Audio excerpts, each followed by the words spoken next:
anapojiunga nasi rasmi mahali hapa kwa ajili ya kufuzu kurutu wa kijeshi mwaka wa 2026. Karibu Mheshimiwa Rais.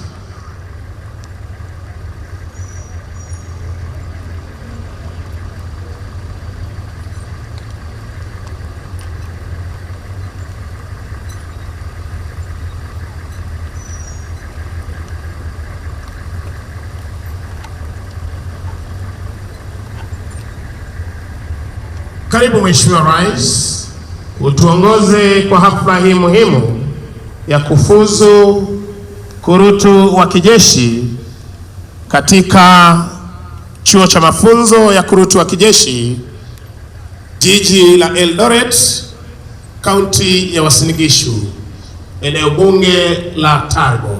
Karibu Mheshimiwa Rais.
Ruhusa ya kuweza kuendelea na gwaridi siku hii ya leo.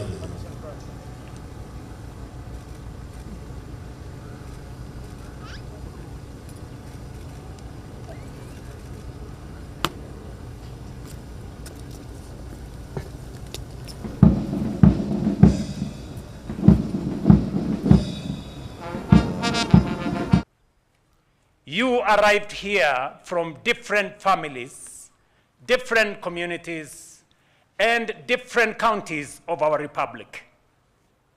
You live today as one force, under one flag, bound by one constitution. That is the first transformation this school performs. It is not the last one your service will demand. From this day, your choices carry weight beyond yourselves. The uniform gives you authority. It also imposes obligations. Serve with courage. Serve with discipline, serve with restraint. I congratulate every member of the recruits cohort 01 of 2025 on completing this demanding course, and I commend your instructors, your commanders, and every officer of this school who has participated in one way or another to the success of this day. But a passing out parade is not where your worth is proven. It is proven later in the character, the judgment, and the professionalism you carry into service. To the parents and guardians gathered here, you raised these young Kenyans, you supported them, and you have now entrusted them to the Republic.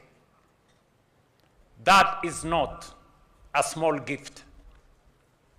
The nation is grateful. Yesterday, Kenyans began a national conversation about the country we intend to build beyond Vision 2030.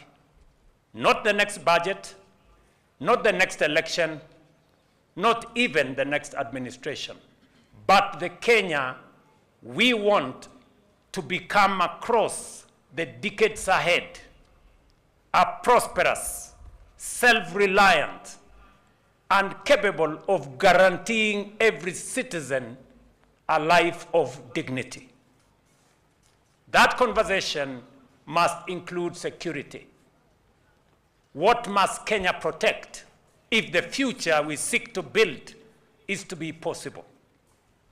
What must be built today to secure the nation we intend to become in 20, 30, or 50 years from now?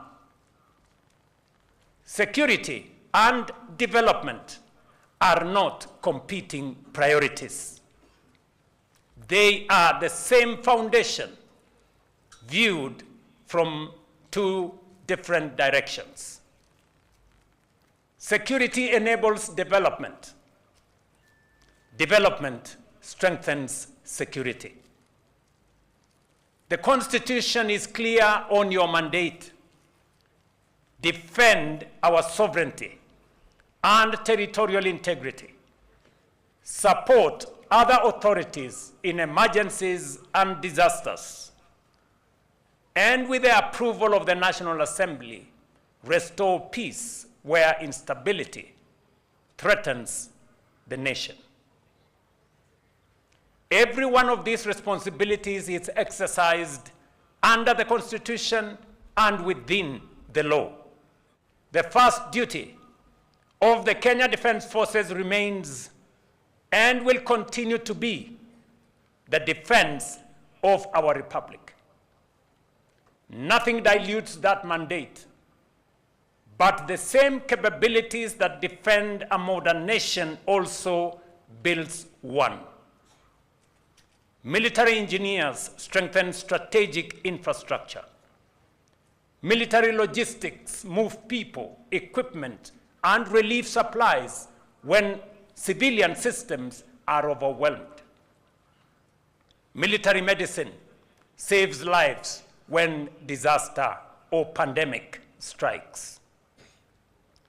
Cyber capability protects both the defense systems that we have and the digital infrastructure in banking, healthcare, transport, and government now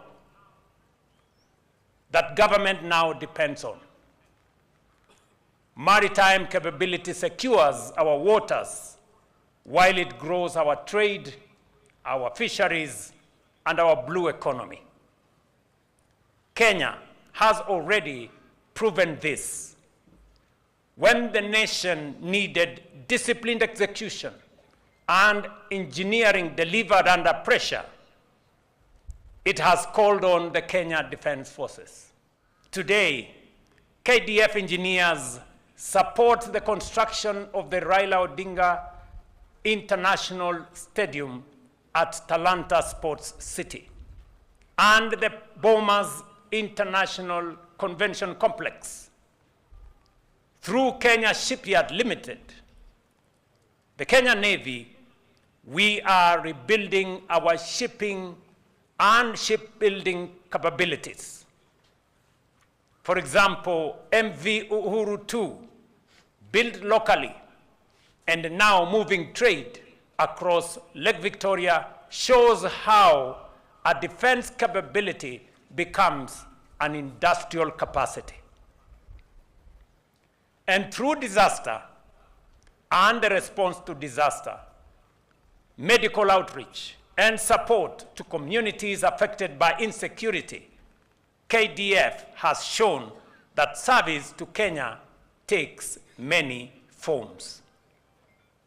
Beyond our borders, our forces have carried Kenya's flag in peace support missions. Regional peace is not charity to our neighbors.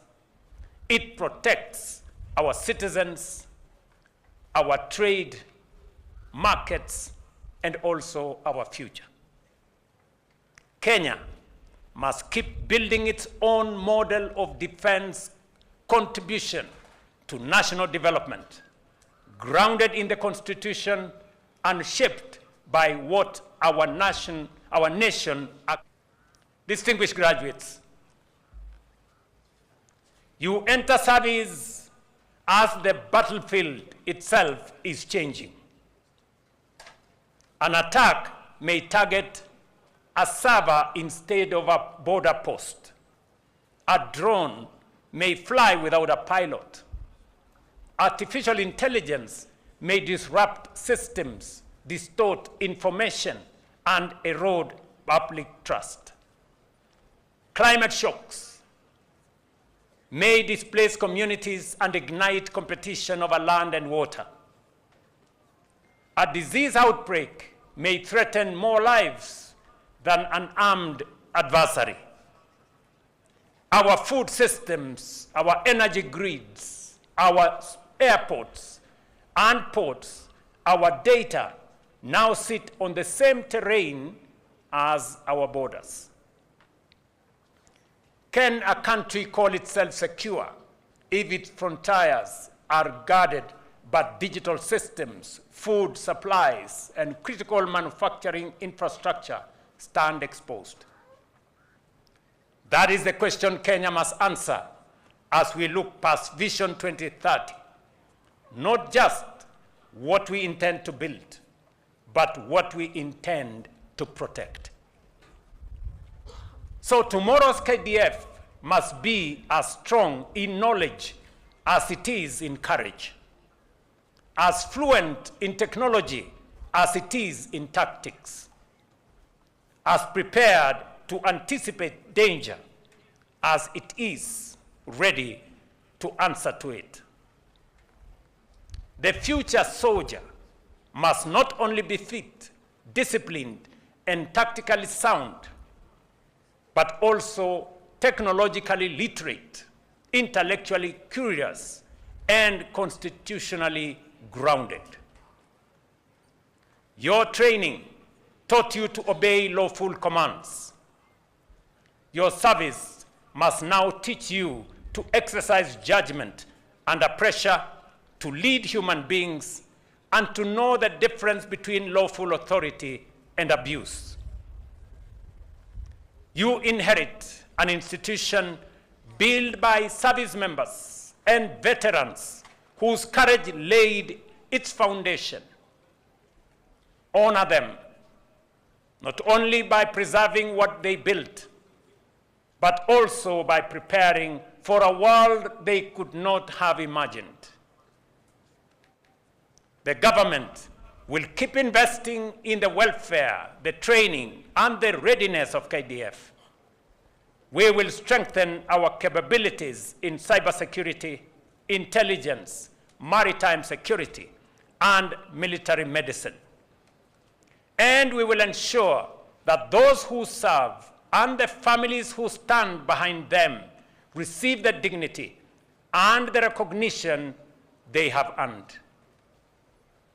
To the graduating recruits, today you join a force entrusted with defending both Kenya's inheritance and Kenya's possibility. Some of you will guard our borders, our airspace, and our territorial waters. Others will serve as engineers, medics, technicians, peacekeepers, and many more. Wherever you serve, remember, the purpose of national defense is not merely the absence of war. It is the presence of peace, the presence of freedom, and the presence of stability in which a nation fulfills its promise and its purpose. KDF must not simply defend the country Kenya is today. It must secure the country Kenya intends to become.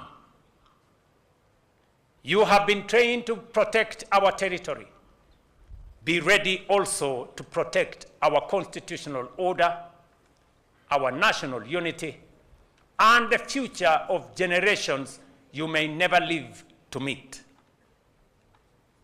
Serve with courage. Act with discipline. Let the Constitution be your compass.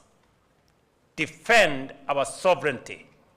Protect our people. Secure Kenya's future.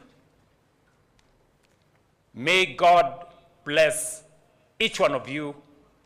May God bless our republic. Thank you very much. Asanteni sana na watakia heri wakati munaendelea na kazi zenu. Na nataka niwashukuru wazazi wote waliokuja kutoka sehemu mbalimbali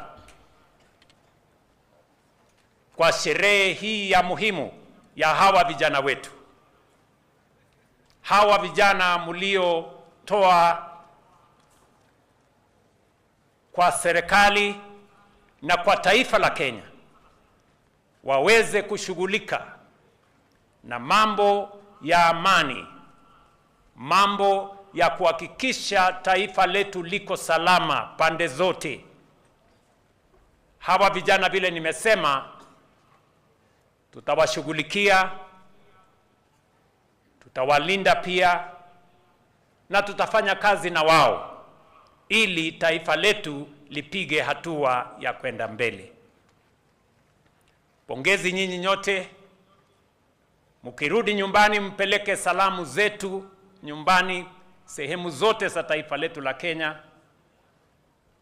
tukijua ya kwamba sisi ni taifa moja, mandugu ambao Mungu ametuweka pamoja katika taifa letu.